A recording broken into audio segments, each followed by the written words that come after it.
Ce film n'a pas été joué par des acteurs, mais vécu par des hommes et des femmes qui ont donné des moments de leur existence à une expérience nouvelle de cinéma-vérité.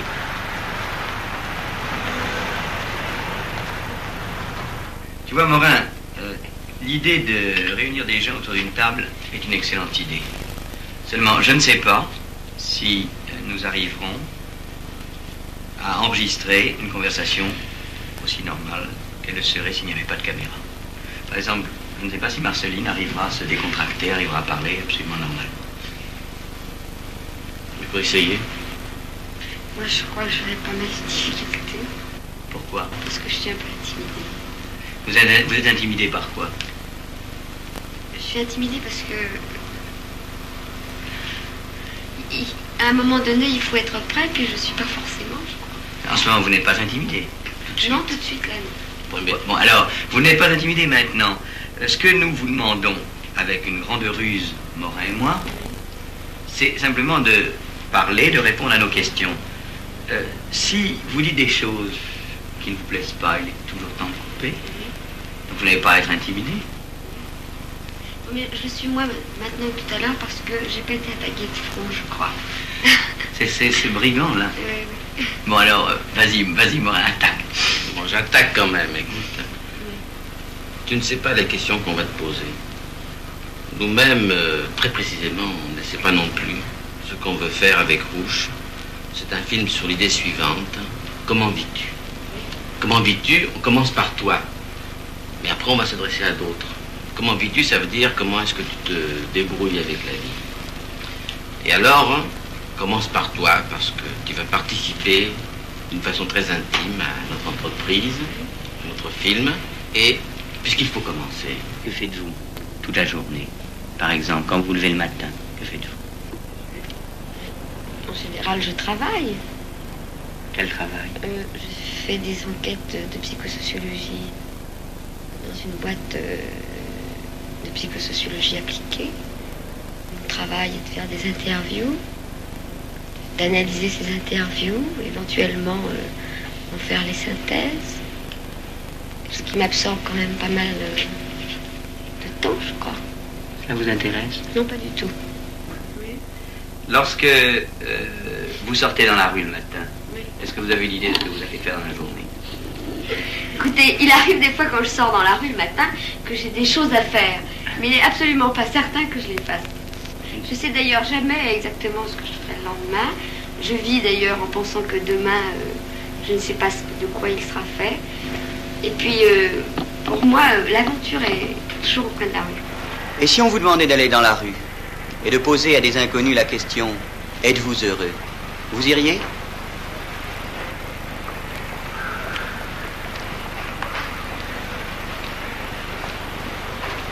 Monsieur, s'il vous plaît, êtes-vous heureux? On a dit qu'est-ce que ça peut vous foutre. S'il vous plaît, êtes-vous heureux? N'ayez pas peur, on ne veut pas vous faire de mal. Madame, s'il vous plaît. Maintenant, je fatigue déjà beaucoup, alors là... Est-ce que vous êtes heureux, monsieur? Oh, me parlez pas tout ça. Monsieur, s'il vous plaît, est-ce que vous êtes heureux? Toujours, oui. C'est vrai? Oui, oui. Oh oui, oh, ben là, ça va. C'est machin. Ça dépend ce que vous appelez heureuse. Heureuse, je suis heureuse en ménage, oui. Non, madame. Je vous en prie, Soyez mais gentille avec nous. ça se voit. Ça se voit pas sur la figure. Si, mon Si vous avez un visage très clair. Alors, je suis heureuse. Heureuse de vivre, malgré que j'ai 60 ans. Vous avez 60 ans? Oui, et que je fais 20 km tous les jours pour venir travailler à Paris. Je suis contente d'avoir la santé et un mari gentil. Ça dépend. Ça dépend de quoi? Ça dépend sur quoi. Vous savez, question d'argent, non. On n'est jamais heureux quand on est ouvrier. Et des fois, j'ai bien des misères. Oui. Vous n'êtes quand même pas malheureux. J'ai perdu ma soeur. Aïe. 44 ans. Oui, ma chère. Et je suis bien embêté, croyez-moi. Et maintenant, je ne cherche pas à comprendre. Et êtes-vous malheureux? Quoi? Malheureux? Pourquoi faire? Est-ce que vous êtes heureux ou malheureux?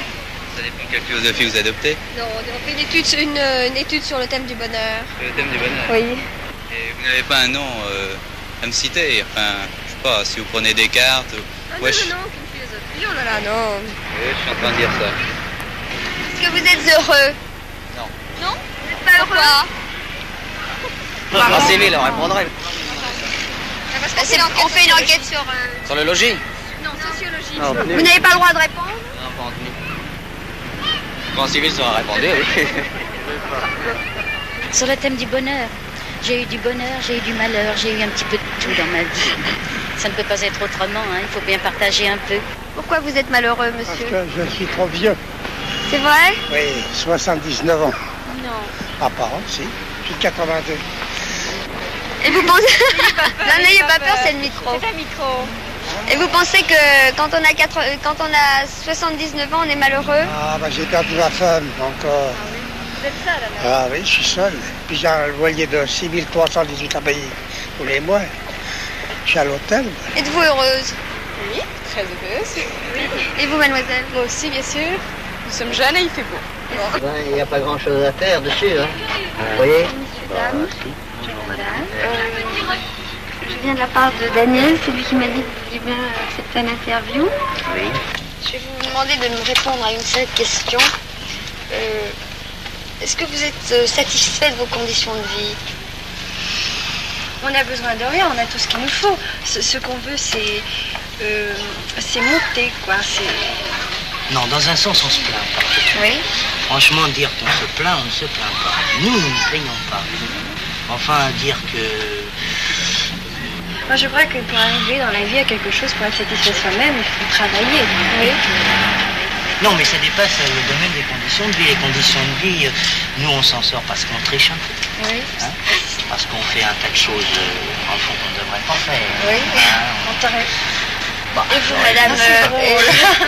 mais non, mais si, c'est exact. Si vous me posez une question, je vous y réponds. Oui. Hein? Maintenant, les conditions de vie, elles sont pratiquement impossibles si elles sont faites régulièrement. Oui. C'est mon avis. Oui.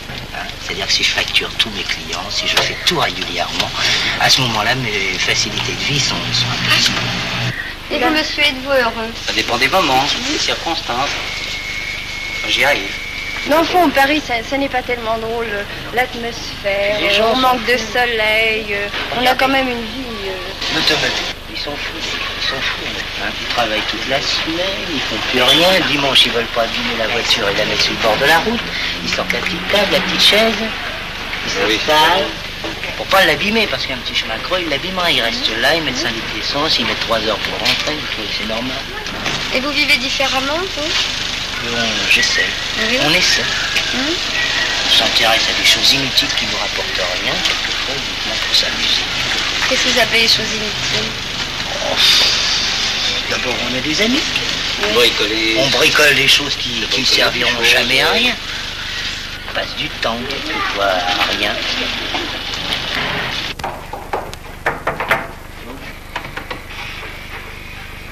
Bonjour. Bonjour. On vient pour l'enquête, donc ça vous a parlé. Bonjour. Bon, voilà. Comment vous appelez? Moi Nadine et Marceline. Et moi Marceline. Et vous, je crois que c'est Nadine.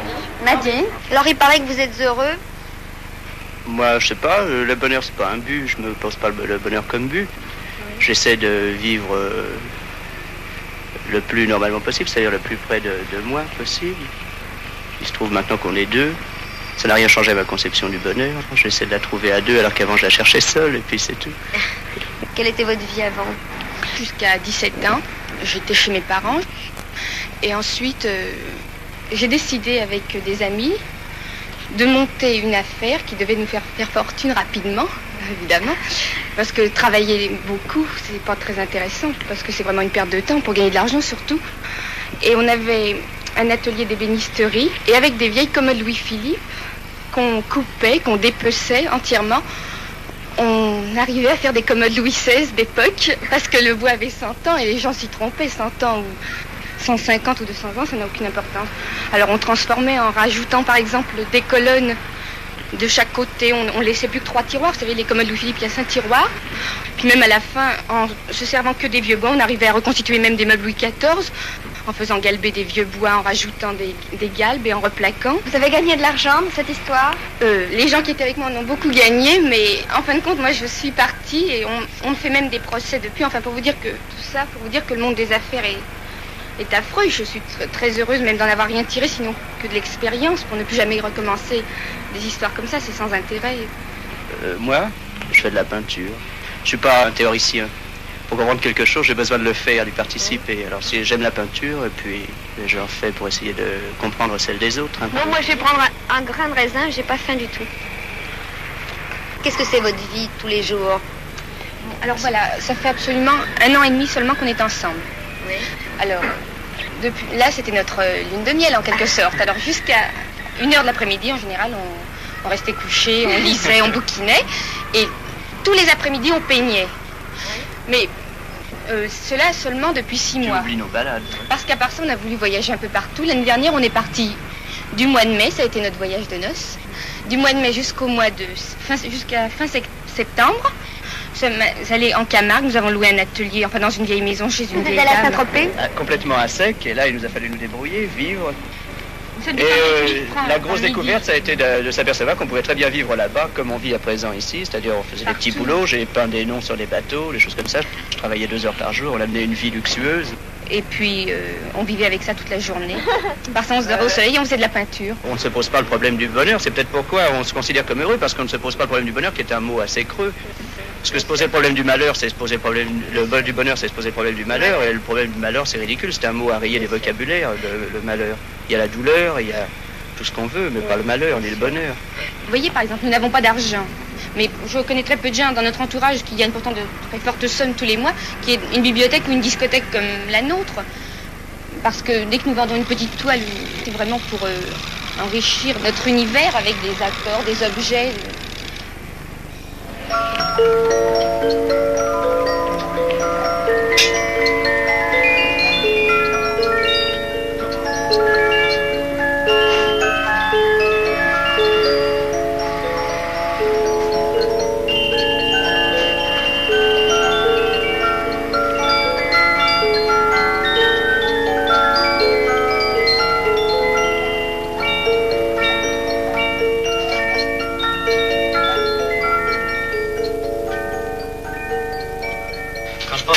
Il faut se lever tous les jours à la même heure, mettons à 6 heures, puis prenez votre café, après vous prenez le même trajet tous les jours pour aller à la gare, et puis arrivez à la gare, vous montez les escaliers, vous montez dans le train, et puis vous arrivez, vous rentrez par la même porte tous les jours, et puis à la pendule vous pointez tous les jours, et alors vous mettez à votre planche, et puis vous commencez à dessiner. Puis à midi, on recommence tous les jours, c'est la même chose.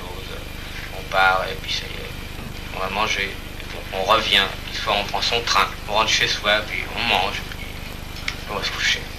Et alors c'est toujours comme ça. Alors je trouve ça ridicule, moi, ça, quand j'arrive le matin, quand j'arrive devant la porte de l'usine, je sais pas, je sens qu'il y a quelque chose, je sens que je me révolte, et puis je dis, oh, puis après tout, je m'en fous. Moi, j'ai pas entendu un mec qui me dise que son boulot est bien. Mais Angelo, vous avez les mêmes sentiments que lui?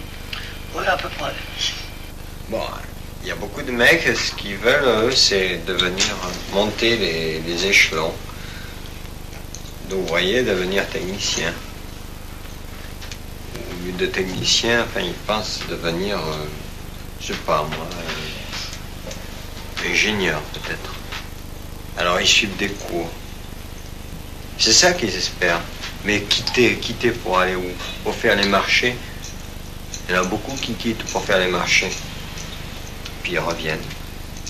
Il y en a qui quittent pour aller monter un commerce. Bon, il y en a qui réussissent, il y en a d'autres qui réussissent pas, ils reviennent.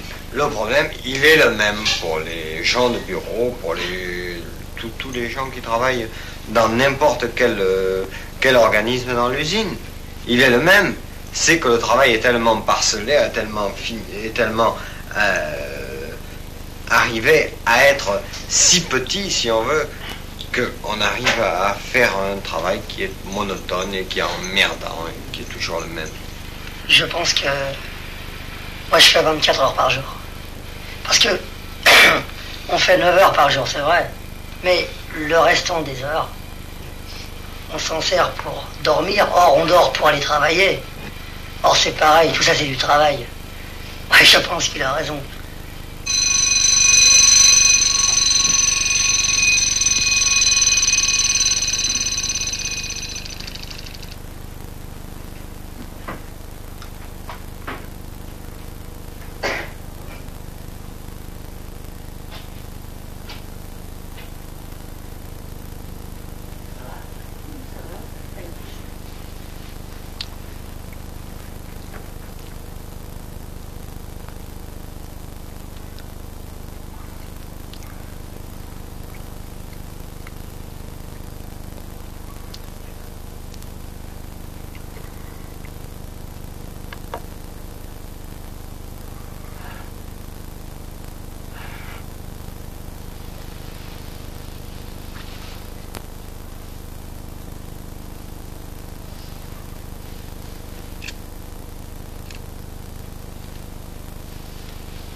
Angelo, tu as vu Landry, tu avais envie de le connaître. Eh bien, il est là maintenant. Vas-y. Qu'est-ce que vous faites en France? En France, je suis au collège de Villeneuve-sur-Lot, à Lot-et-Garonne. Au Snowcon, je me plais beaucoup. Moi, je travaille chez Renault. Ah, vous travaillez chez Renault? Oui. Ah ben, mon vieux Renault, on entend tellement parler en Afrique, la compagnie Renault, tout ça. C'est une grande renommée? Ah, une très grande renommée. Pour les Africains, c'est la seule maison automobile qui existe. À part Renault, il n'y a plus personne. Mais, est-ce que... je sais pas, moi, par exemple, il me viendrait jamais l'idée de travailler dans une usine. Parce que j'estime que dans une usine, vous êtes là, vous êtes enfermé, vous êtes là toute la journée avec ce bruit de moteur et tout ça. Vous avez vachement raison. C'est dégueulasse. Je me demande comment on peut faire pour arriver à rester dans une usine. Comme vous dites, enfermé. On est contrôlé. Il y a cette espèce de division qui se crée déjà entre ouvriers. En plus de ça, il y a la maîtrise qui nous harcèle, qui est toujours derrière nous, les contremaîtres. C'est ça. C'est vraiment dégueulasse.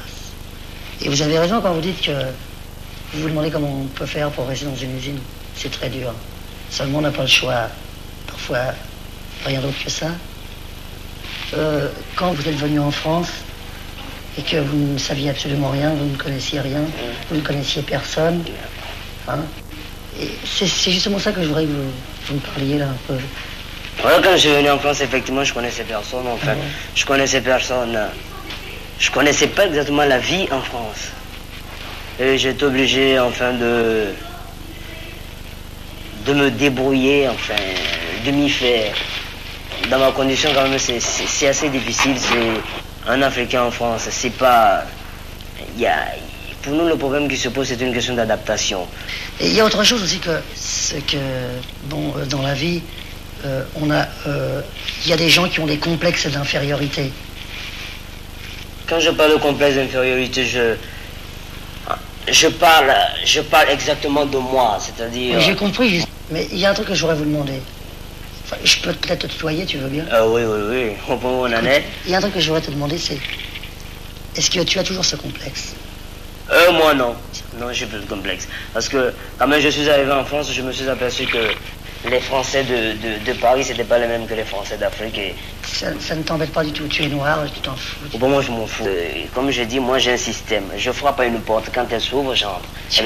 Quand elle obstine à se fermer, je fais demi-tour. C'est simple. Tu es vachement gentil, tu me plais beaucoup. Écoute, je vais te dire, qu'est-ce que tu penses, toi, des ouvriers? Les ouvriers, moi, enfin, les ouvriers de France, je ne les connais pas exactement. Tu les connais pas?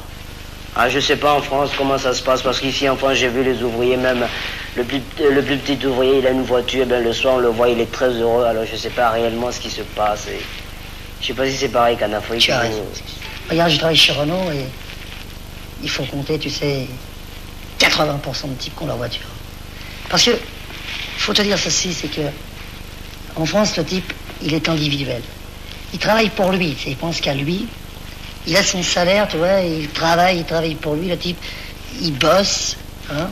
Alors, il amasse du pognon, tu vois, il se prive sur certaines choses, tu vois. Il veut jouer un peu cette espèce de type, tu sais, qui a du pognon, qui a du fric, tu vois. Le type, c'est un pauvre type. C'est un pauvre type, absolument. Nous autres, on va à la cantine. Tu sais, moi, je vais à la cantine, mais moi, je m'en fous, j'ai absolument rien. Je suis un pauvre mec, mais je bouffe. À la cantine, chez Renault, tu vois, les types, ils sont à table, tu sais. Ils bouffent juste un hors-d'œuvre, tu vois, c'est tout. Et un morceau de pain, c'est tout. Mais ils ont ce truc. Ils ont leur bagnole, comme tu vois, comme tu viens de dire à l'instant, ils ont leur bagnole. Alors tu te figures, tu te dis, toi, tu te dis, mais quand même, merde, les mecs, en France, le prolétaire en France, il a du fric. Il a du fric, il gagne beaucoup, il gagne beaucoup de pognon, il peut se payer une voiture, il peut se payer son appartement. Ne crois pas ça. Le type, c'est un malheureux, c'est un pauvre type. Crois-moi. Je vis avec ces gens. Je vis avec eux, c'est des pauvres types. Tu as d'autres trucs, par exemple. Tu rentres dans un café, ou au restaurant, plus exactement au restaurant. Tu vois le type vachement bien habillé, tout ça. J'ai une mère quand même, celui-là, il doit avoir du fric. C'est un pauvre type. Ne te fais pas d'illusions, c'est un pauvre type. La plupart du temps, c'est un pauvre type. Enfin, c'est mon avis. Oh, c'est un pauvre type. C'est le mec qui s'est privé pour avoir un costume, tu vois, être bien habillé, des bagouses et tout le truc. C'est de la frime, tout ça, c'est de la rigolade, le mec. Parce que, pourquoi c'est de la rigolade? C'est de la rigolade parce que le lundi, il va recommencer comme un pauvre type dans une usine crado-craspecte. C'est-à-dire, quand tu le vois dans une usine, tu vois à l'extérieur, c'est plus le même mec. Tu vois? Alors écoute, c'est un môme, quoi, il n'a plus rien à bouffer. Que veux-tu pour des Concombre. Du concombre. Oh, il adore ça. Tu es un amateur de concombre. Je me souviens, hein, pendant des années, le problème du logement, à quel point ça t'a embêté, à quel point ça a pesé sur ta vie. Et puis alors maintenant, tu es à Clichy, HLM, c'est quand même mieux, c'est clair, c'est tranquille, etc. Mais j'aimerais, est-ce que tu peux nous parler de ce problème? C'était une angoisse. La question du logement, c'est que pour moi, c'était angoissant. Ne pas être chez soi, être à la merci en quelque sorte d'autrui, c'est quelque chose d'absolument terrible. Oui, mais enfin, il y avait pas que ça. Enfin, pour le... D'abord, lorsqu'on est chez une loge. Oui, mais avant, il y avait la chambre de bonne. Oh, une question. Tu te souviens, il y avait des cloisons tellement étroites qu'on entendait toucher les gens qui s'accrochaient. Bien sûr, c'est vrai, on avait même pas d'eau dans la chambre. C'est vrai. Et puis alors, on a eu des punaises. J'étais tellement effrayée que je voulais coucher dehors. Mais je ne voulais pas que tu couches dehors. Toi, tu es sur la butte. Mais j'aurais préféré. La butte tout de même dans le 18e, là-bas. C'est affreux. Moi, j'avais jamais vu des punaises de ma vie. La première que j'ai vue, c'était un jour. Je me suis réveillée vers 5h du matin. C'est-à-dire que j'avais avant quelques petites...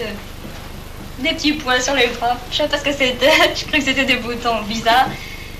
Et puis un beau jour, je me suis réveillée à 5h du matin. J'ai tourné la tête et j'ai vu une espèce de bête qui montait derrière mon lit. J'en avais jamais vu de punaise. Jamais. J'ai poussé un hurlement épouvantable. Tu te souviens? Moi, je m'en fichais. Je les ai connues, les punaises, bien sûr. Je les ai connues, mais Simone ne les a pas connues. Hein. Oh non, c'était alors, une chose pareille. Alors, c'est terrible parce qu'elle voulait aller dormir comme ça sur l'herbe, sur le gazon, non, sur la butte là-bas. Ah oui, mais c'était les buts de Chaumont. Mais moi, je ne voulais pas parce que pour moi, les buts de Chaumont, n'est-ce pas, c'était quelque chose. ça me, comment dirais-je, c'était des risques, n'est-ce pas, d'être livré en quelque sorte au hasard de la nuit. Je voulais pas laisser quand même sur les buts, sur le gazon. Moi, je préférais ça aux punaises. Alors, j'en avais parlé au bureau et j'avais un collègue qui m'avait dit « Mon Dieu, une punaise, ça fait... C'est curieux, on dirait une goutte de sang qui vous descend sur le corps. » Et toute la nuit, je pensais à ça. Je m'endormais vers 4 h du matin en pensant que je sentirais une goutte de sang qui me tomberait dessus. C'était affreux. Je pensais à ceci. Est-ce que vous êtes heureux? Presque. Et toi? Presque. Alors, qu'est-ce qui manque? Oh, j'ai honte de le dire. De l'argent. Et toi? De faire ce que je voudrais faire. C'est-à-dire? Me livrer à ce qui m'intéresse. Eh bien, mais ça revient au même, parce que si on avait de l'argent, il pourrait se livrer à ce dont il a envie. Enfin... Bon, alors maintenant, tu es heureuse en quoi? Mais... j'estime que malgré tout, je suis assez gâtée par la vie, parce que j'aime mon mari, j'aime mon fils.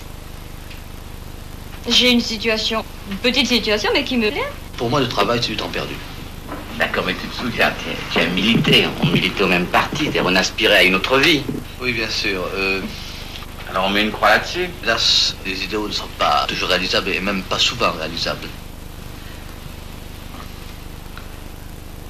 Alors évidemment, on accepte ou on n'accepte pas la vie qui nous est faite. Il faut s'adapter. C'est là, précisément. J'admire, moi, et j'envie ceux qui, précisément, peuvent s'adapter dans leur totalité. Moi, j'en suis réduit à une sorte de partage, n'est-ce pas, intérieur, partage intime. Et j'abandonne une partie, n'est-ce pas, que j'adapte. L'autre partie, qu'est-ce qu'elle fait? Eh bien, je la garde. Jusqu'à maintenant, je la sauvegarde, exactement. Je la sauvegarde. Et qu'est-ce que c'est, cette partie? Eh bien, c'est la partie authentique. Je pense que le drame de notre époque, c'est que on choisit de moins en moins son travail. On n'entre pas dans quelque chose, on tombe dans quelque chose. Parce que tout simplement, il faut avoir, sinon pas un titre, mais un poste, un emploi officiel, parce qu'il faut une carte d'identité, il faut une carte de travail. Un homme aujourd'hui, qu'est-ce que c'est un homme? C'est un paquet de... C'est une carte d'identité, c'est un paquet de fafres. C'est ça un homme, de nos jours. N'est-ce pas? Tout le monde ne peut pas être artiste, tout le monde ne peut plus être artisan. C'est un manœuvre. Alors il faut vaincre l'ennui, toute une journée.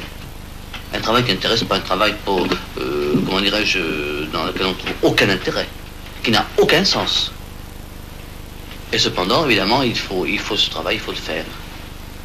Il faut le subir, n'est-ce pas? Jusqu'à 6 heures le soir. Et après 6 heures? Eh bien, après 6 heures, on essaie de redevenir soi-même, on redevient soi-même. On a un emploi jusqu'à 6 heures, et puis après, on est un tout autre homme, une toute autre personne. Et qu'est-ce qu'il fait? Cet homme, mais il vibre, et il existe, il est peut-être prisonnier d'ailleurs. Il est prisonnier du premier, n'est-ce pas? C'est le premier qui lui a passé les menottes. Mais je pense que de plus en plus, il faut, comment dirais-je, diminuer sa participation, n'est-ce pas, au travail officiel, et donner toujours davantage à côté. Ce que j'appelle à la vie marginale. Parce que pour le reste, tu crois? Est-ce qu'il y a quelque chose en quoi tu crois? Je crois à la vie, je crois à la possibilité de s'accomplir, malgré tout et envers tout.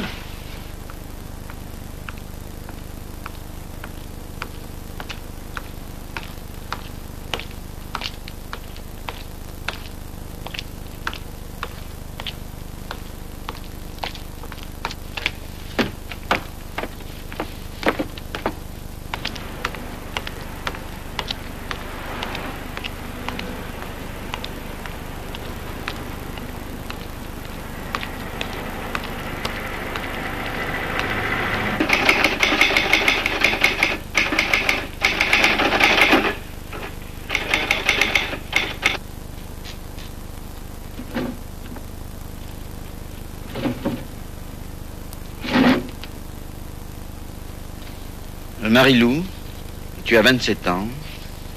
Tu es venue d'Italie en France il y a 3 ans. Et depuis 3 ans, il s'est passé pour toi une expérience tout à fait nouvelle. Quand tu étais à Crémone, tu vivais chez ton père, qui est bourgeois, on peut dire ça. Ici à Paris, tu vis dans une chambre de bonne, sans eau. Tu as fait l'expérience d'être une étrangère. Et puis, tu as connu des garçons, tu as connu des choses, tu as connu Paris, tu as eu des amis nouveaux. Et alors, c'est ça que je veux dire. Qu'est-ce qu'il y a de nouveau pour toi? Tu m'as parlé de la différence entre ma vie bourgeoise en Italie et ma chambre de bonne à Paris. En effet, ma chambre de bonne, ça m'a servi à quelque chose. J'ai passé un hiver, plusieurs hivers d'ailleurs. Il n'y avait pas de chauffage, c'était froid. C'était la première fois que je vivais sans confort. Ça m'a soulagé la première année. J'étais bourrée de mauvaise conscience quand je suis venue à Paris. Et je ne sais pas, c'était con, mais ça me faisait du bien d'être mal. Et puis je pense, c'était la première fois que je travaillais aussi. Les premiers temps que je me réveillais à 7 heures, même si j'étais crevée, j'étais presque heureuse de prendre le métro, de me retrouver dans un mouvement. Je crois que vraiment je me suis sentie insérée dans quelque chose. Mais ça a duré très très peu. Maintenant j'en ai marre de ma chambre de bonne, j'en ai marre d'avoir froid l'hiver, j'en ai marre d'être dans le métro aux heures d'affluence. Je trouve pas du tout de la communication, je trouve que c'est désagréable, que ça ne sert à rien. Et... Oui, mais écoute, enfin, tu poursuis quelque chose, tu as un espoir. Vraiment, si je vais être honnête, je ne le sais pas. Il y a des moments où je me dis, heureusement que je suis venue à Paris. Et c'est vrai, j'ai l'impression d'avoir rattrapé une perte de temps. Je me sentais en décalage par rapport à tout quand je suis venue ici. J'étais renfermée chez moi, isolée. Quand j'étais en Italie, j'ai épuisé mes expériences intérieurement. Je voulais me heurter à la réalité. Je le fais. J'ai cru que c'était bon. Maintenant, je me demande s'il fallait passer par là. Je bois, par exemple. Ça aussi, je trouve que... Je ne sais pas, je voulais me libérer des alibis quand je suis venue en France. Je voulais vivre...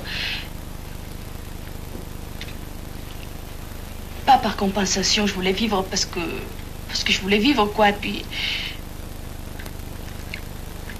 maintenant, j'ai détruit au fur et à mesure des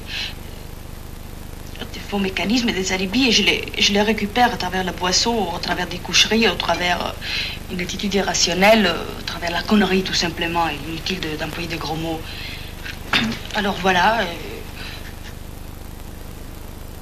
Mais qu'est-ce que ça veut dire pour toi, la réalité? Est-ce que c'est d'avoir un métier qui t'intéresse vraiment, que tu puisses faire ce que tu voudrais? Est-ce que c'est de vivre avec un homme que tu aimerais plutôt que de vivre au jour le jour, comme ça, en couchant avec des types? Je ne sais pas, moi, qu'est-ce que ça veut dire? L'un découle de l'autre, évidemment. C'est d'avoir un métier qui ne me fait pas peur. C'est de vivre avec quelqu'un qui... Peu importe le temps, ne cesse pour 1 heure, 2 heures, 1 mois, 15 jours... Sachant que je suis avec lui, que j'ai la possibilité de communiquer avec lui, que je n'ai pas des fantômes qui m'empêchent de jouer avec lui. C'est surtout sortir de moi, c'est vivre, crever, même pourvu que ça me met en relation avec quelque chose qui me fasse sortir de moi, c'est tout. Je réduis tout à moi. À ce moment, je n'ai même pas le droit de... Même pas le droit de me tuer, tu comprends, ça serait faux, absolument faux.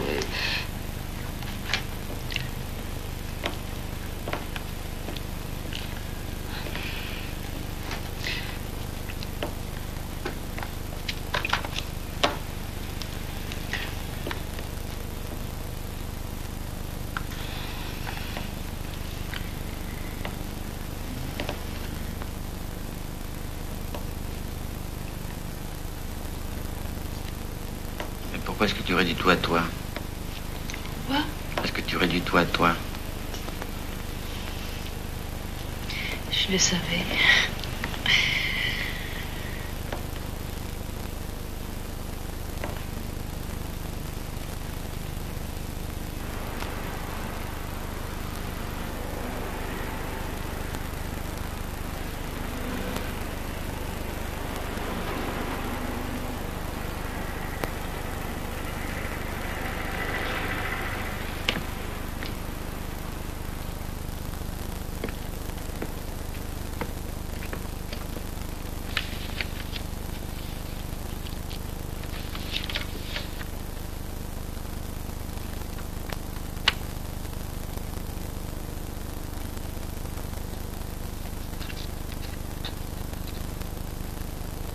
Jean-Pierre, tu es étudiant, tu as 20 ans, et je me demande comment tu te débrouilles avec la vie.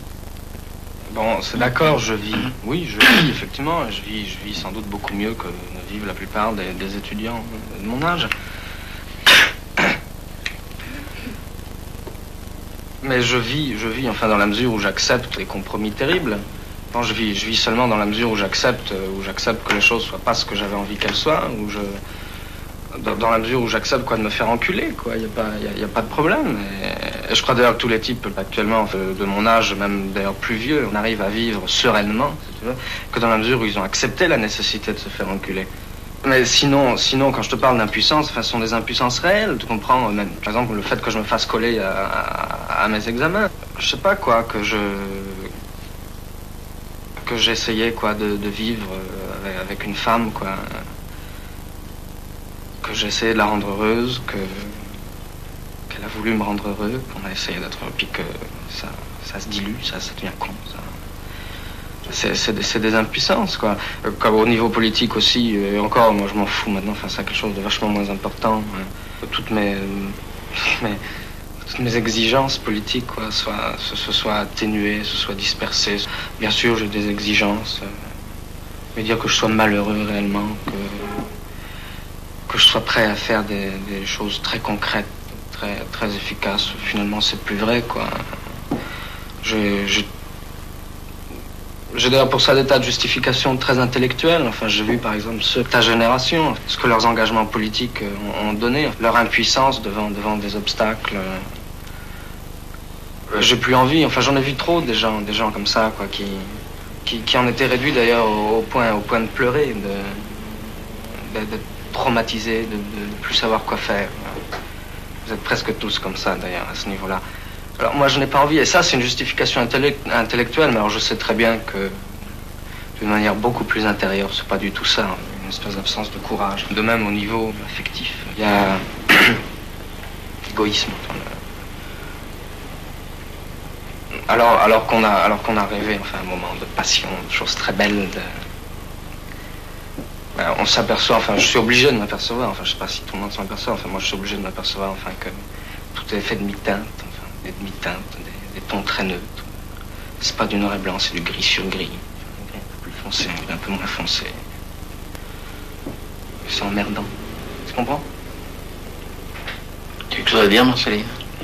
J'ai à dire que je me sens très responsable de ça.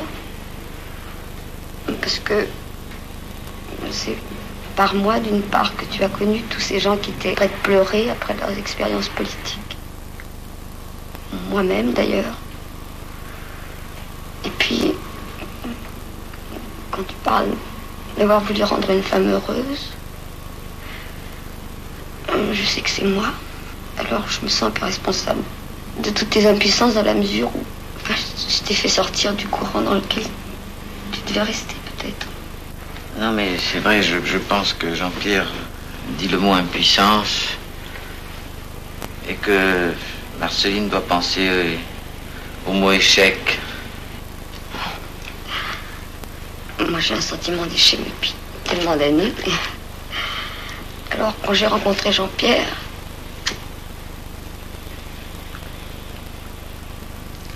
j'ai tellement voulu que ce soit pas ça.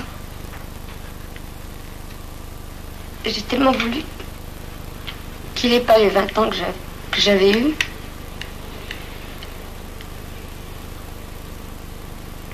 J'ai cru que je pourrais le rendre heureux, que malgré tout c'était possible. Je l'aimais profondément. Je l'aime encore d'ailleurs. Et puis, c'est encore un échec. Et c'est pas seulement un échec pour moi, c'est une douloureuse expérience pour lui. Parce que je pense qu'il m'aime encore un peu peut-être. Nous arrivons à ceci, c'est qu'actuellement, le film, jusqu'ici, s'était cantonné dans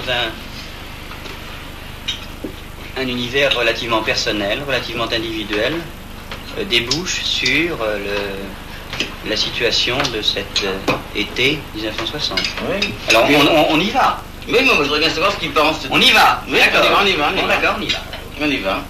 Je ne sais pas moi, enfin si j'étais étudiant, hein, en ce moment, un garçon surtout, pas en âge, enfin, la type qui n'a pas fait de service militaire, moi je penserais aux événements d'Algérie, quoi, la guerre d'Algérie. Tu t'en fous de cette question-là, la guerre d'Algérie, non? Mais non, on s'en fout pas, parce que... Mais ne serait-ce que pour cette raison, c'est qu'un jour, enfin je sais pas, l'année prochaine, dans 2 ans, dans 10 ans, eh ben, il y aura des sujets prodigieux de films sur la guerre d'Algérie. T'es un esthète, alors à ce moment-là, tu parles des films futurs que tu voudrais faire sur la guerre d'Algérie, bon, bah très bien. Si la majorité des Français manifestaient leur opposition, et manifestaient publiquement. Mais pour quel but? Pour faire cesser cette guerre absurde. Et je ne vois pas pourquoi la France abandonnerait demain matin ce que j'appelle ses droits, car c'est tout de même ses droits. Que cette guerre doit s'arrêter sur des négociations, bon, mais c'est évident. Mais parce que probablement comme n'importe quelle guerre, toutes les guerres sont terminées par des négociations. N'est probablement pas capable, à l'heure actuelle, de l'arrêter lui-même. Mais qu'est-ce que ça vient faire là-dedans? Mais absolument. Il faut bien qu'elle se termine, cette guerre. Non, ben, cette guerre dure depuis 6 ans. Et ça, c'est la première chose à dire. On oublie tout le temps de la dire. C'est-à-dire, on s'installe dans une sorte d'habitude consentie, dans une sorte de consentement à un état de fait. En fait, il se passe là-bas des crimes qui ne sont pas des erreurs, qui sont des faits, et que la plupart des gens refusent de voir. Il y a un problème algérien, il y a un problème d'étudiants, on a mélangé les 2 problèmes. Et ça, c'est énorme, parce que c'est un problème qui vous touche, vous, particulièrement les jeunes. Et ce que je vous reproche à vous, les jeunes, dans ce problème, c'est de ne pas jouer votre jeu. Moi, à mon avis, vous ne le jouez pas intégralement. Vous parlez au nom d'un mythe de la jeunesse, enfin vous parlez plutôt d'un mythe de la jeunesse. Il n'y a pas de mythe de la jeunesse. Ben si, dans votre bouche, enfin on sent, enfin on entend le mythe de la jeunesse montante, la jeunesse glorieuse, la jeunesse active, la jeunesse agressive et active. La jeunesse active et et agressive, pourquoi? je suis parfaitement d'accord. Et pourquoi? Parce que c'est la Parce seule qu'à qui 20 ans, on peut tout faire, parce qu'à 20 ans on est disponible, c'est a pas tous les vrai. droits. Par rapport à cette question de la guerre d'Algérie, tout le monde est basé finalement. Même ceux qui croient avoir des opinions bien tranchées, bien fermes, des solutions. C'est très vaseux la France. Tu peux sortir de cette vase dans laquelle tu te complais. Bon, ben là, je regrette, mon vieux. Il s'agit d'apporter sa pierre contre l'absurde, chacun. Et c'est une œuvre que chacun peut faire sans se poser des problèmes d'ensemble. Il ne faut pas partir de l'ensemble et du groupe et des mots abstraits, il faut partir de ce qu'on est chacun. Il faut parier et il faut faire parier les Français sur cette idée que finalement les hommes peuvent crever cette guerre.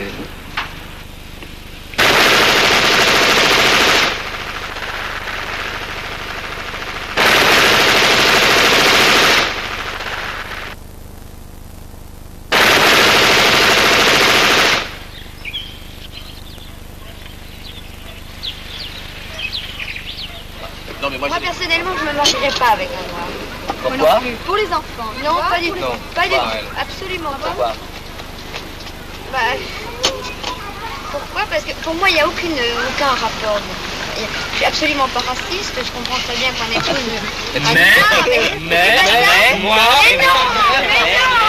Mais tu n'aimes pas les nègres. Mais non, c'est Tu es pas raciste vrai. sur le plan sexuel. Mais je suis pas raciste sur le plan, c'est pas du racisme. Moi, je peux avoir des rapports sexuels avec quelqu'un qui me plaît, je peux pas en avoir avec quelqu'un qui me plaît pas. Donc, les noirs ne te plaisent pas? J'ai pensé très longtemps que c'était pas possible, je le pense toujours. Seulement, parce que j'ai pas envie. C'est tout, c'est une question d'envie. Seulement, je me souviens, il y a 2 ans, au 14 juillet... Ah bon. Alors? Qu'est-ce qu'il y avait? S'il te plaît? Mais non, j'ai pas eu... Non, pas du tout. Mais je me souviens que pour la Beaucoup de première courage. fois... Non, pour la première fois, à bal de 14 juillet, j'ai dansé avec un noir. Tu étais ému. Et sa manière de danser était tellement extraordinaire. Alors, vas-y. Bon, voilà pourquoi moi je suis même pas d'accord. Tu vois, par exemple, les Noirs qui sont en France, en général, quand ils vont au bal, on aime leur façon de danser. Mais moi, j'aimerais qu'on aime le Noir pour une autre raison que sa façon de danser. Non, mais je suis bien d'accord. Non, mais Bon, c'est ben dans le fond, maintenant, on aborde la question qui nous a réunis. C'est-à-dire, on était là pour discuter du Congo, avec la présence de nos amis africains. Mais avant qu'on discute, moi, je me demande si, malgré que depuis des jours, la presse en gros titres nous parle de ces événements, si nous, à Paris, nous nous sentons vraiment concernés par ça. Je voudrais savoir si Jean-Pierre, par exemple, si Marceline, si Régis se sentent concernés, de quelle façon ils se sentent concernés par ça. Moi, je sais que je me suis senti concerné une fois, une seule, mais vraiment physiquement, parce que je regardais le journal télévisé, et après que le speaker ait montré quelques images, annoncé quelques événements, il a conclu en disant avec un petit ton sec, on voit ce que ces gens-là font de leur indépendance. Le Belge, il est arrivé au Congo, il s'est dit, bon voilà. L'argent à gagner. L'argent à gagner? Non, mais il ne s'est même pas dit ça, il s'est dit tout d'abord, pas d'élite, pas d'ennui. Donc nous sommes tombés, mais oui. Toi Nadine, qu'est-ce que tu en penses? Moi je pense que comme Landry, c'est une... Tu as été à Léopoldville? Oui, j'étais à Léopoldville. Pendant combien de temps? Pendant 1 an, j'étais pensionnaire justement chez ces bonnes sœurs qui se sont fait violer. Oui, c'était affreux quoi, parce que le fait est là, les Africains étaient absolument parqués, enfin, ils n'avaient pas le droit de venir dans certains quartiers, c'était vraiment affreux quoi. Est-ce qu'un habitant de la Côte d'Ivoire se sent engagé en tant que noir parce qu'un noir du Congo belge est en train de faire? C'est-à-dire, est-ce qu'il y a vraiment une solidarité de race? Est-ce qu'ils sont responsables ou non? Parce ça, que... si je me sens responsable. Oui. Il est vrai, il y a la violence, on peut reprocher la violence, mais c'est une question de colère. Ça aurait été une histoire entre Congolais et Ivoiriens, un Guinéen, par exemple, ne se serait pas senti engagé. Mais dès que c'est le blanc qui maltraite le noir, tu comprends? Tous les États, tu comprends, d'Afrique sont des États colonisés. Alors, dès qu'ils voient un État maltraité par les Blancs, eh bien, tout de suite, c'est comme si c'était, tu comprends, si c'était eux qui subissaient les souffrances des autres. Je comprends ça très bien parce que, évidemment, l'exemple n'est pas tout à fait bon, mais si il y a une manifestation d'antisémitisme dans n'importe quel pays du monde, eh ben moi je me solidarise, je ne peux pas l'admettre que ce soit un juif allemand, un juif polonais, un juif russe, un juif américain, c'est pareil pour moi. On va te poser une question à Landry. Landry, est-ce que tu as remarqué que Marceline avait sur son bras un numéro? Oui. Qu'est-ce que c'est, tu crois?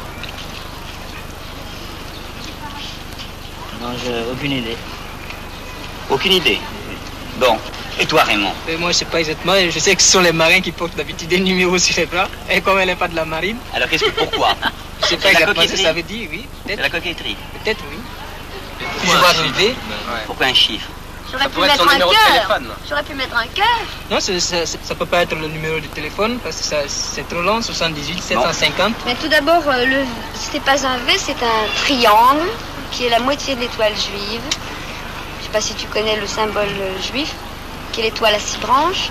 Et d'autre part, le numéro, c'est pas mon numéro de téléphone. J'étais déportée dans un camp de concentration pendant la guerre parce que je suis juive. Et c'est un numéro de matricule qui m'a été fait dans ce camp. Alors, c'est étonnant. Tu sais ce que c'est un camp de concentration? Oui, j'ai vu un film dessus sur les camps de concentration. Quel film c'est? Nuit et brouillard. Je crois Nuit et brouillard, oui.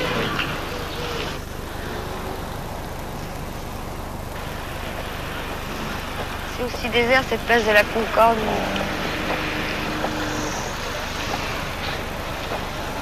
Il y a 20 ans. 15 ans. Je me souviens plus maintenant.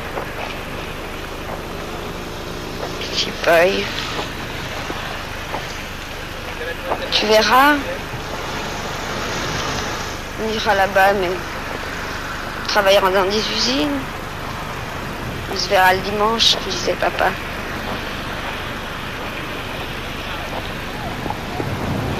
Toi, tu me répondais. Tu es jeune, toi, tu reviendras. Moi, je reviendrai sûrement pas.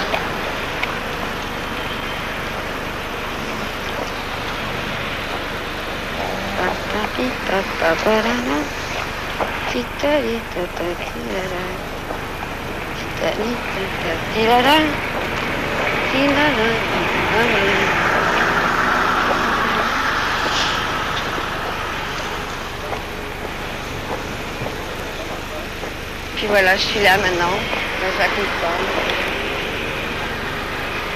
Je suis revenue, je suis restée. Quand je t'ai vu là-bas, ça faisait 6 mois qu'on était déjà arrivés. On s'est jetés dans les bras l'un de l'autre. Puis ce salissait,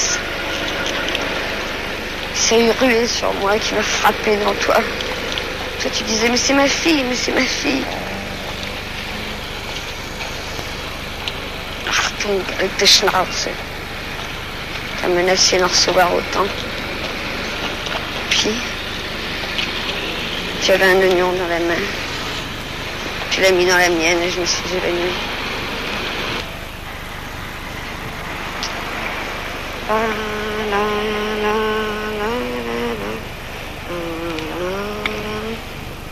Des grands préparés cageux. Papa. Quand je t'ai vu, tu m'as dit, et maman, et Michel. Tu m'as appelé ta petite fille. J'étais presque heureuse de te déporter avec toi tellement je t'aimais. Papa. Papa. Comme je voudrais t'avoir maintenant.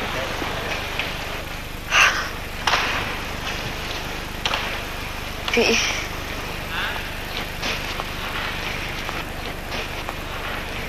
quand je suis revenue, j'étais dure. J'étais dure.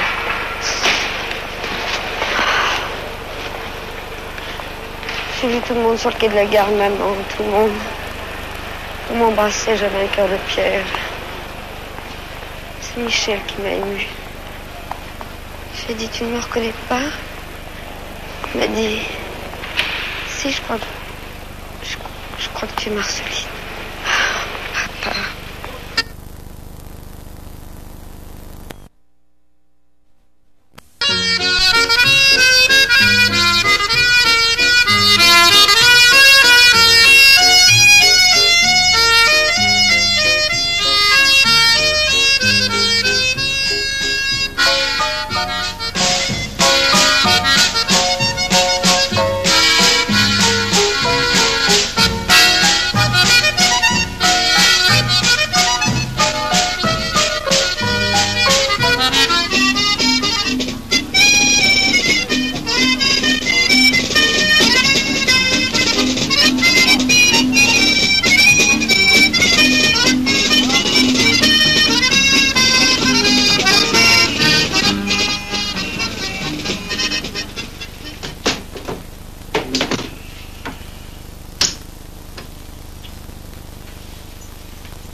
Ça fait un mois qu'on a fait cette discussion ensemble.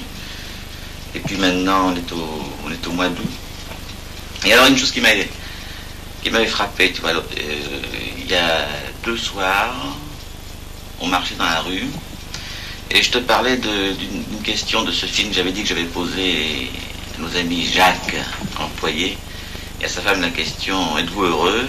Et je t'ai dit qu'il m'avait répondu presque. Et tu m'as dit, ben, moi aussi je pourrais répondre presque. Et alors, quand je t'ai vu quand même il y a 15 jours, tu étais pourtant très, très déprimé, tu avais l'air pas bien du tout. Tu peux répondre presque? Oui. Je ne sais pas ce qui m'arrive. Une fois de plus. Comme je ne le savais pas le soir du 14 juillet, j'avais tous les visages des gens que j'avais connus qui venaient vers moi. Je ne savais pas où les mettre. J'ai cru que tout était foutu.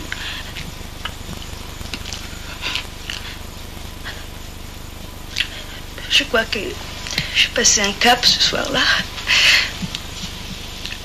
Après il y a eu des jours vides. Puis tout à coup, les choses se sont ordonnées. J'ai vu à nouveau les gens.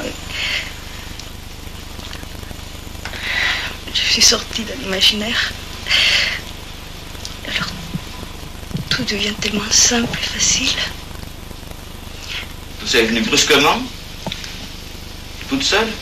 C'est venu tout seul?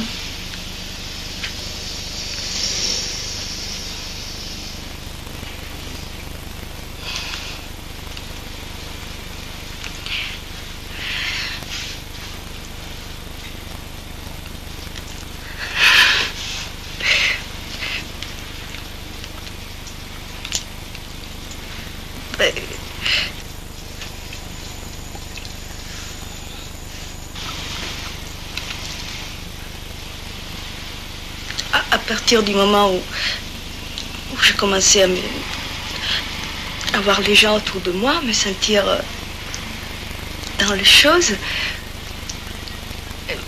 je suis devenue disponible.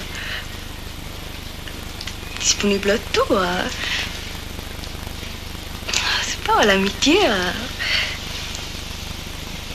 l'amour aussi.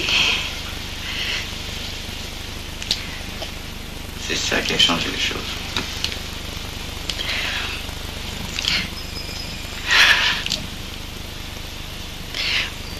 Oui, c'est ça.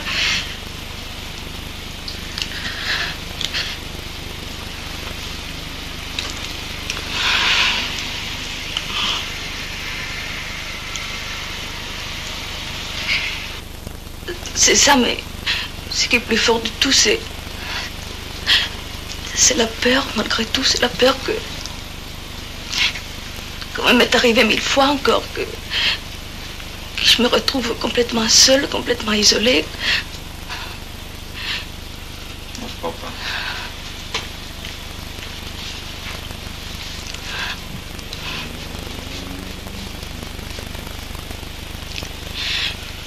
Qu'est-ce que tu veux que je te dise? On peut pas parler de ces choses-là. Non.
Angelo, Edgar me dit que ça ne va pas. Qu'est-ce qui s'est passé exactement? Le matin, dans l'atelier, j'ai repris mon travail, quoi. Quand vous m'avez laissé, oui. Ils sont arrivés, ils m'ont dit, on t'appelle au bureau. Alors moi, je croyais que c'était d'ailleurs, tout d'abord, j'ai cru que c'était sur le problème du travail. Je me suis dit, bon, j'ai loupé certainement une série de pièces, alors ils vont me gueuler. Mais c'était pas ça du tout. Ils ont commencé à me dire ceci, enfin, le chef de service m'a dit, alors, on fait du cinéma, maintenant. Alors, je lui ai dit, mais je vois pas ce que ça a à rapport avec le travail. Il m'a dit, bon, bah, passons là-dessus, le problème n'est pas là. Le problème est qu'on va vous changer l'atelier, on va vous mettre ailleurs, parce que d'une part, déjà, il n'y a pas de travail, et il n'arrête pas de me harceler. Enfin, hier, il y a le chef d'équipe qui est venu me trouver, il m'a dit comme ça, bon, tu as 10 pièces à faire, si tu me fais ces 10 pièces ce matin, eh bien, après, je te laisse tranquille. Alors, je lui ai fait ces 10 pièces, à la meule là-haut, complètement dégueulasse. Et quand j'ai eu fini ces 10 pièces, c'était à peu près 1h de l'après-midi. Il m'en a apporté 20 autres, en me disant, tu es ici pour travailler. Alors, je crois que c'était plus fort que moi. Je crois que j'allais y rentrer dedans. Parce que là, j'ai vu que vraiment, il était là pour me casser la tête, enfin. Puis alors, j'ai pris un bon de sortie, je suis parti. Je suis parti parce que Jacques, enfin, gros travail, il m'a dit comme ça, bon, il m'a dit, il faut absolument que tu partes, que tu prennes un bon de sortie, tu ailles te reposer un peu, parce que sans ça, tu vas leur casser la tête, et pour l'instant, vaut mieux pas.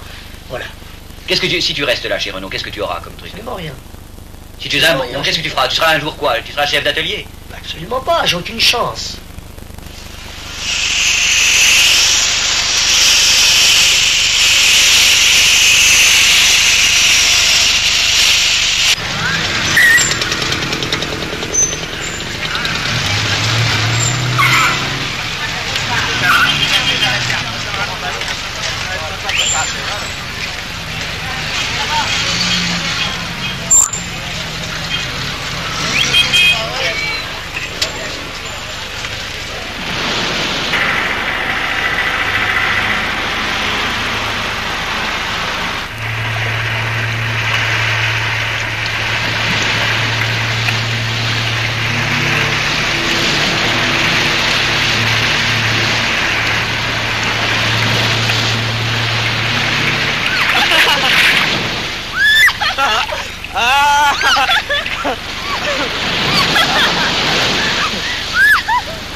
c'est comme ça que Landry est devenu l'explorateur noir de la France en vacances. Oh, c'est affreux, c'est affreux, c'est affreux. Voilà, tu vois, il lui donne... Mais regarde. Laisse-toi, il lui donne un petit dans la nuit, c'est pour l'acheter. Pourquoi? C'est pas beau, ça.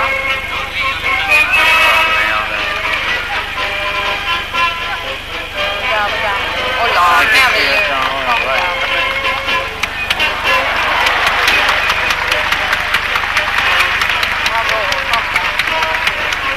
Voilà, voilà, attention, attention.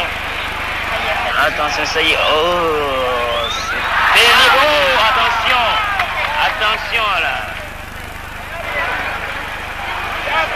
Heureusement qu'il y avait Oh, il y a le... Oh, j'aime moi ces passes, j'aime ces passes. Oh, le mignon, j'aime beaucoup ça. Oh, ça c'est formidable. Ça au moins, ça c'est beau à voir, tu vois. C'est beau à voir. On va mourir les bêtes et ça s'en va. Et oui, c'est ça le plaisir. C'est le plaisir de la province.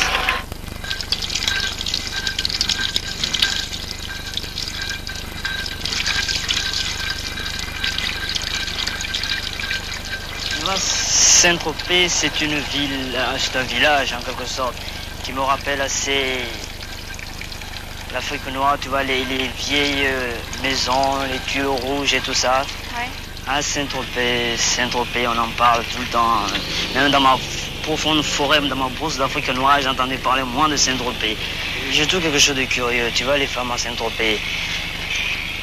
Ça porte des bikinis, tu comprends, enfin, ça fait tout pour se faire remarquer. Oui, puis ils se mettent des détenus extraordinaires, c'est ces prétextes qui sont là. Voilà, et quand je pense que chez moi, tu sais, en Afrique, parce que dans certaines régions d'Afrique, il y a des femmes qui mettent des feuilles, tu comprends, en guise de cache-sexe. Oui. Tu comprends. Eh bien, il y a des colons en Afrique qui se moquent de nous, qui se moquent de ces femmes. Souvent, c'est curieux. Tu crois qu'une femme en bikini, elle cache rien, la femme en bikini.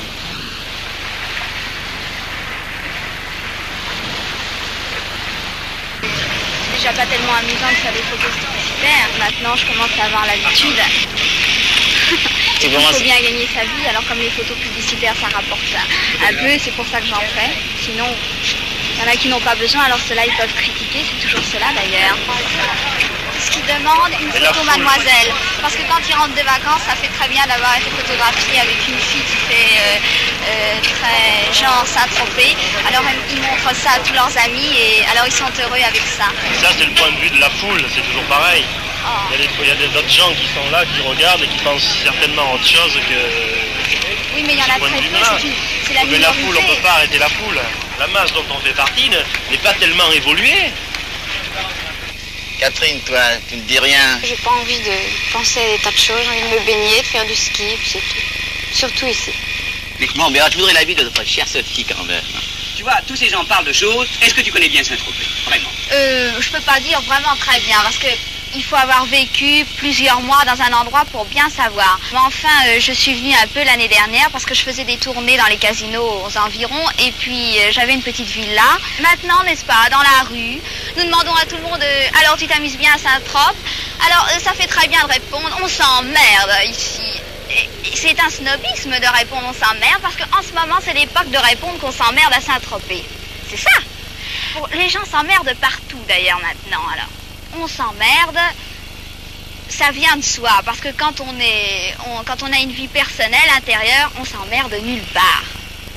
Oui, bien sûr, toujours très simple. Et des petits soutiens-gorge balconnés, mi-poitrine. Et ici, il y a beaucoup de vedettes, et alors, par la même occasion, beaucoup de metteurs en scène. Alors, toutes les petites jeunes filles de Paris descendent ici, avec leurs petits bikinis, leurs petits pantalons collants, et leurs longs cheveux, et leur email, n'est-ce pas, les cils un peu comme ça, très... comme ils font. Et alors elles espèrent toujours qu'elles vont rencontrer un metteur en scène. Évidemment, elles ont tout sauf la tête avec un peu de cervelle. Évidemment, c'est pas donné à tout le monde. N'est-ce pas, Marceline? Bon, alors, qu'est-ce que je vais vous dire encore maintenant? Que Saint-Tropez, c'est vraiment un endroit charmant avec un paysage extraordinaire. Bien sûr, c'est dommage qu'il y ait tous ces gens-là, mais ces gens-là, ils sont ailleurs aussi. Alors, pourquoi être contre Saint-Tropez? Moi, personnellement, je m'ennuie pas à Saint-Tropez. Voilà.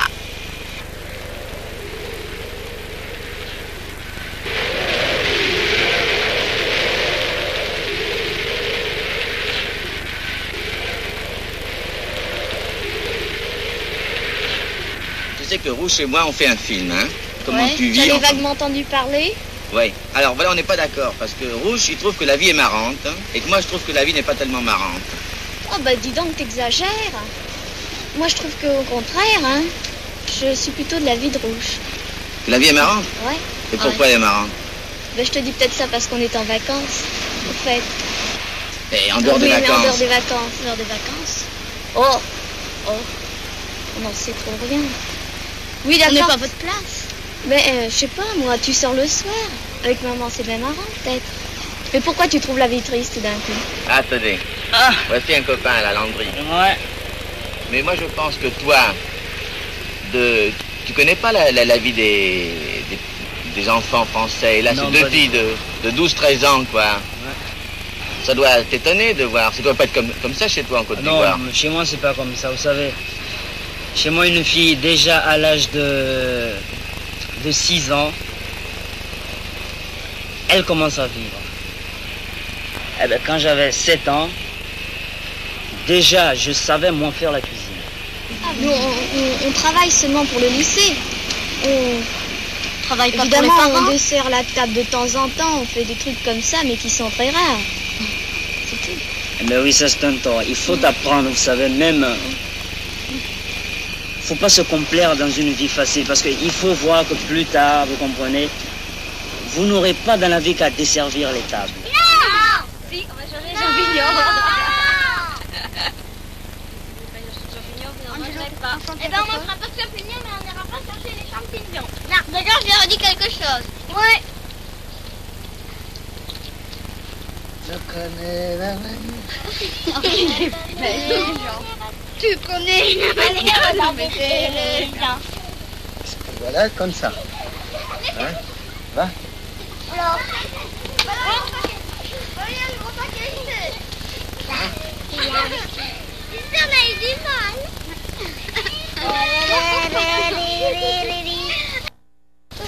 C'est peut-être un peu petit. Vas-y, vas-y, mets ton pied sur le truc. Angelo, tu mets ton pied après aussitôt, tu te parles. Hein? Voilà, très bien. Angelo, voilà, tu mets ton pied là, et puis aussitôt tu vas le mettre là, l'autre. Appuie-le ton pied, mais oui. Mais ah, oh là là. Angelo, c'est là qu'il faut le mettre.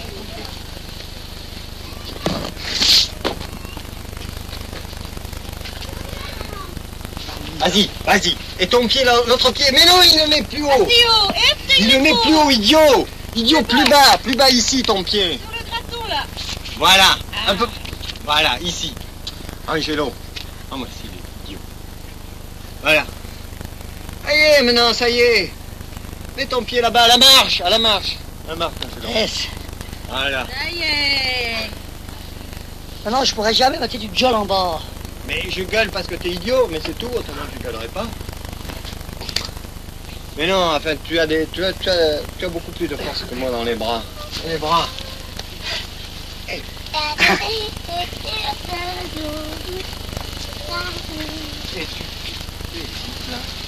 Tu hésites, le truc c'est que tu sais pas où tu mets tes pieds, tu ne sais pas te servir de tes pieds, tu sais te servir de tes bras, tu ne sais pas te servir de tes pieds. Allez, à qui maintenant? À Karine? Déjà que je peux le sortir. Allez, sors ton pied de là et tu prends la corde derrière toi. Allez, sors ta main de là et prends ta corde. Et lance-toi et lâche-toi, tu prends cette corde. Allez, éloigne-toi du rocher. Allez, ça Éloigne-toi du rocher. triche avec nous cet été. Mais si, éloigne-toi du rocher, tu ne crains rien, tu ne crains rien. Allez, Ton père est là, mon enfant, tu ne crains éloigne-toi rien. du rocher. Allez, cogne-moi. Éloigne-toi du Ah, bah rocher. voilà. Ça y est, Bon. elle est bien, elle est bien, elle est bien, elle est bien. Allez bien, Mathieu, allez bien. Elle Bon, est là-bas. allez, sors ta main, voilà. Allez, vas-y, lance-toi, saute un peu, éloigne-toi du rocher avec tes... Enlève tes Mais mains. lâche Elle ça. est bien, elle a une belle... Mais Derrière ta quel corde. angle? Derrière. Mets ta main derrière, attrape la corde. Dans la corde qui est derrière. Attrape la corde derrière. L'autre. Elle est là, plus près, de ce côté. Plus près de ce côté. Voilà, brutalisco, c'est encore comme bien. Voilà. Allez, vas-y. Vas-y, allez, lâche-toi. Laisse glisser un Donne peu. du jeu, la corde. Là, mais avec ton autre main. Karine, Romain. ton autre main derrière le dos. prends cette corde-là. Non, celle-là, Karine, tiens celle-là. Et... Qu'est-ce que tu veux faire avec des gosses comme ça? Là, c'est le dodo.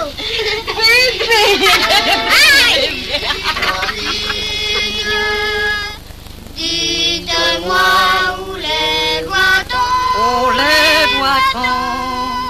Dans la ville des meunières, Fontaine, pays d'amour, au bord du ruisseau d'eau claire, fleur d'un jour chante toujours, et les blanches collerettes dans le pays breton. Vous venez de vous voir sur l'écran. Edgar et moi, nous voudrions connaître votre avis. D'abord, les enfants. Véro, est-ce que tu aimes ce que tu as vu? Oh ben, c'est moins bien que du Charlot, mon Ah. frère. Toi, quelle est ton impression finalement? Je sais pas, moi, explique-moi. Écoute, il n'y a pas d'expliquer. Il y en a qui disent que c'est pas vrai, d'autres qui disent que c'est vrai. Ben, qu'est-ce qui est pas vrai? On peut pas mentir devant une caméra, quand même. Et en fait, chaque fois que la plupart ont voulu s'exprimer, ils disaient souvent des généralités. Mais dans la vie, on ne dit pas des généralités. Exemple. La discussion entre Angelo et Landry. Ben, c'est une discussion qui qui dit beaucoup de généralités. Au contraire, c'est formidable quand il dit à Landry je t'aime bien. C'est qu'il y a eu un contact, quoi, ils ont les mêmes problèmes. Angelo et... Je peux pas dire qu'ils ont les mêmes problèmes. Mais il y a un contact humain entre deux. On peut dire qu'ils se sont découverts tous les deux. Ce sont deux sensibilités qui se sont rencontrées. Pour moi, c'est la scène excuse-moi.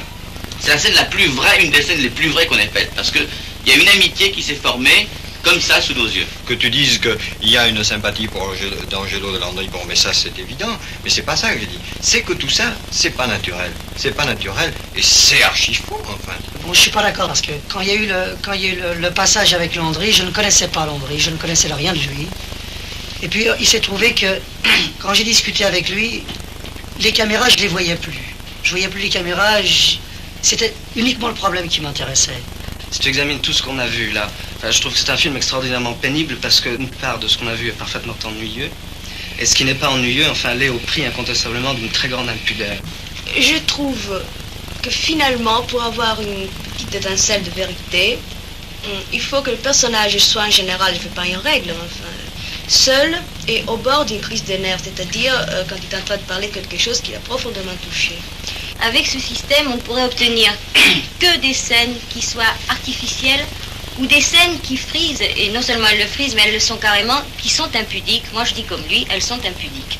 Et au début, lorsque vous aviez demandé si on avait envie maintenant de connaître les gens, etc., moi, il y a un certain nombre de personnes ici, je m'en excuse, que j'ai absolument pas envie de connaître après ce film. Et entre autres, j'avoue que Marie-Lou, moi, ça me gênera atrocement, ça me gênerait, parce que elle nous a dit trop de choses, elle s'est trop dévoilée. Je trouve que Marie-Lou était vraiment extraordinaire et la seule envie que j'ai maintenant, c'est de la connaître. Les propos de Maxi m'ont semblé monstrueux. Et vraiment, alors pour moi, ce sont des réactions qui sont contre l'émergence de la vérité dans le monde et dans la vie sociale ou dans la vie entre les gens. Marie-Lou, la caméra en face d'elle ne joue plus. Elle joue un rôle non d'inhibition, mais au contraire de recherche d'elle-même. Et pour Marceline, c'est exactement la même chose. Elle se parle à elle-même. Et c'est en ce sens que cela nous gêne, parce qu'on sent que ça ne concerne qu'elle. Et d'autre part, c'est là où on est vraiment extrêmement pris et complètement pris. Si la séquence de Marceline est beaucoup plus parfaite que les autres, tu dis c'est plus vrai que du vrai, mais c'est parce qu'elle joue. C'était des souvenirs extrêmement intimes et des souvenirs les plus présents à moi. Mais si tu veux, quand je disais ces mots, je me remémorais des choses. Au moment où je le disais, bien entendu, je les vivais avec des sentiments, mais je n'étais absolument pas impliquée entre les tournages, alors que j'aurais dû être, comme Marie-Lou disait tout à l'heure, c'est pour ça que je ne suis pas du tout d'accord avec elle, au bord de la crise de nerfs, et c'était pas vrai.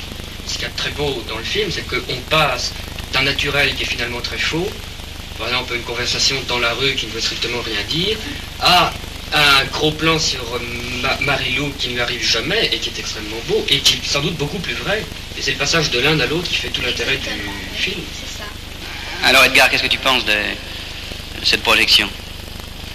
Eh bien, moi, je trouve que c'est très intéressant parce que, en somme, tout ce qui a été dit peut se résumer en deux choses. Ou bien on reproche à nos personnages de ne pas être assez vrais. Par exemple, Jacques reproche à Angelo d'être une sorte de comédien quand il est avec Landry. Ou bien on le reproche d'être trop vrai.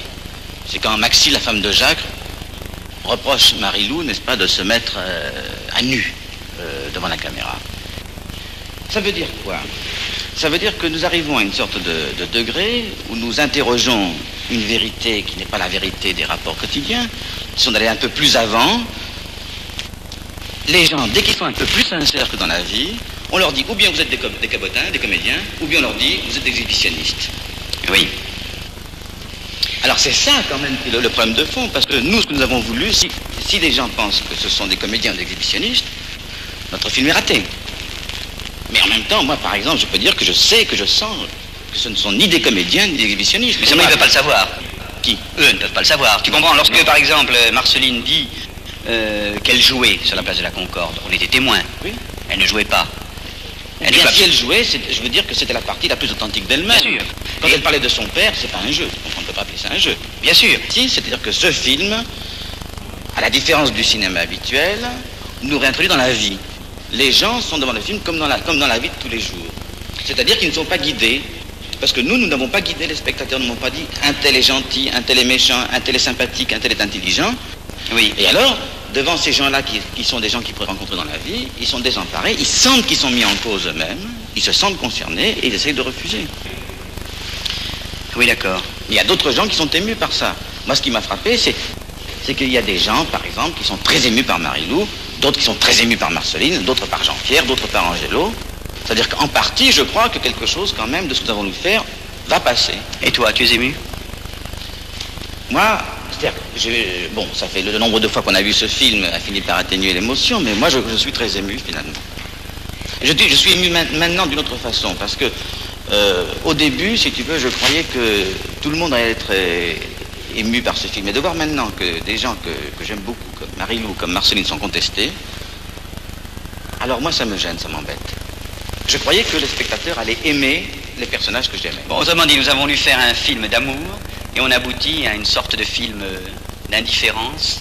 Mais en tout cas, dans lequel, non pas d'indifférence, un film de réaction, et de réaction qui n'est pas forcément une réaction sympathique.